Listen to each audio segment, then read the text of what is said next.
Hi friends, welcome to Sriram Rajesh Hindupur channel. ఈరోజు నేను పెనుగొండలోని గగన్ మహల్కి పక్కనే వెలిసిన శ్రీ కాశీ విశ్వేశ్వర దేవాలయానికి వచ్చాను.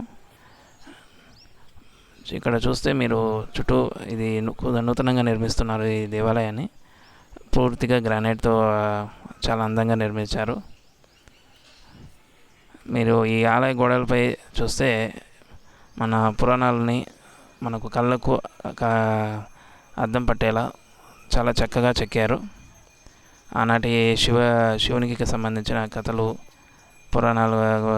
పురాణాల్లో శివుని యొక్క ప్రస్తావన ఎక్కడెక్కడ జరిగిందో అక్కడంతా ఆ విషయాలని మనకి ఈ విగ్రహాల రూపంలో చెప్తున్నారు. చాలా చక్కగా చెక్కినారు విగ్రహాలు అనేవి. మీరు గుడి చుట్టూరా అలాగే లోపలి భాగంలో చూస్తే నంది విగ్రహం కావచ్చు, మిగిలిన విగ్రహాలు ఏవైనా కానీ ప్రతి ఒక్కటి చాలా అందంగా చెక్కారు. ఇప్పుడు గుడి లోపలికి వెళ్దాము. లోపల ఉన్న స్తంభాలపైన, గోడలపైన అన్ని చోట్ల కూడా విగ్రహాలు అనేవి చాలా చక్కగా చెక్కబడి ఉన్నాయి.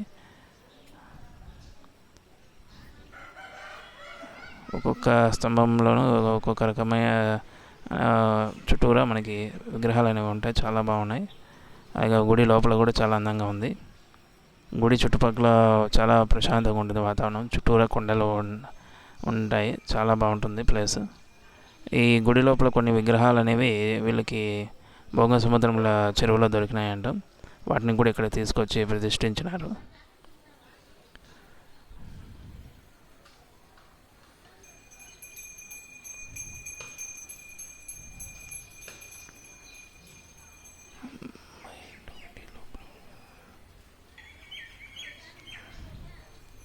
ఇవన్నీ మూల విరాట్ లోపల ఉంది. ఇక్కడ సుబ్రహ్మణ్య స్వామి, అలాగే విఘ్నేశ్వరుడు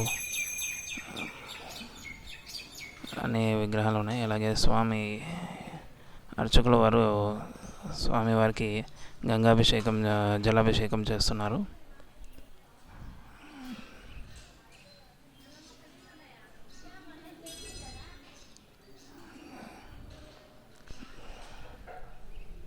ఇప్పుడు గర్భగుడి చుట్టూ ఒకసారి చూసొద్దాము ఎలా ఉంది, అంత పూర్తిగా ఎటువంటి విగ్రహాలు అనేవి ఉన్నాయి, ఎలాంటి కథలు మనకి చూపిస్తున్నారు అనేది.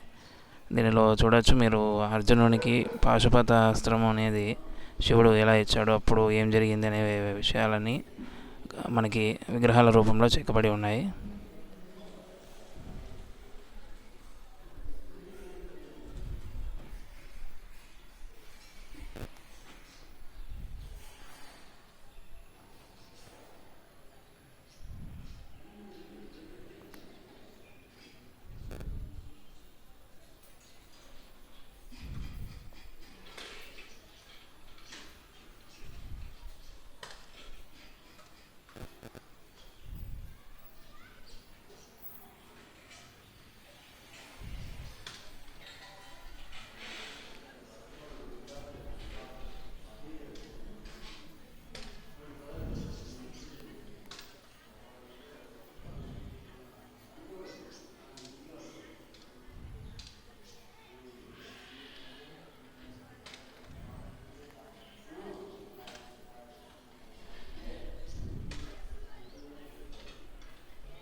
వీడియో ఎండ్ వరకు చూసి మీకు నచ్చితే వీడియోను లైక్ చేసి నా ఛానల్ని సబ్స్క్రైబ్ చేయండి.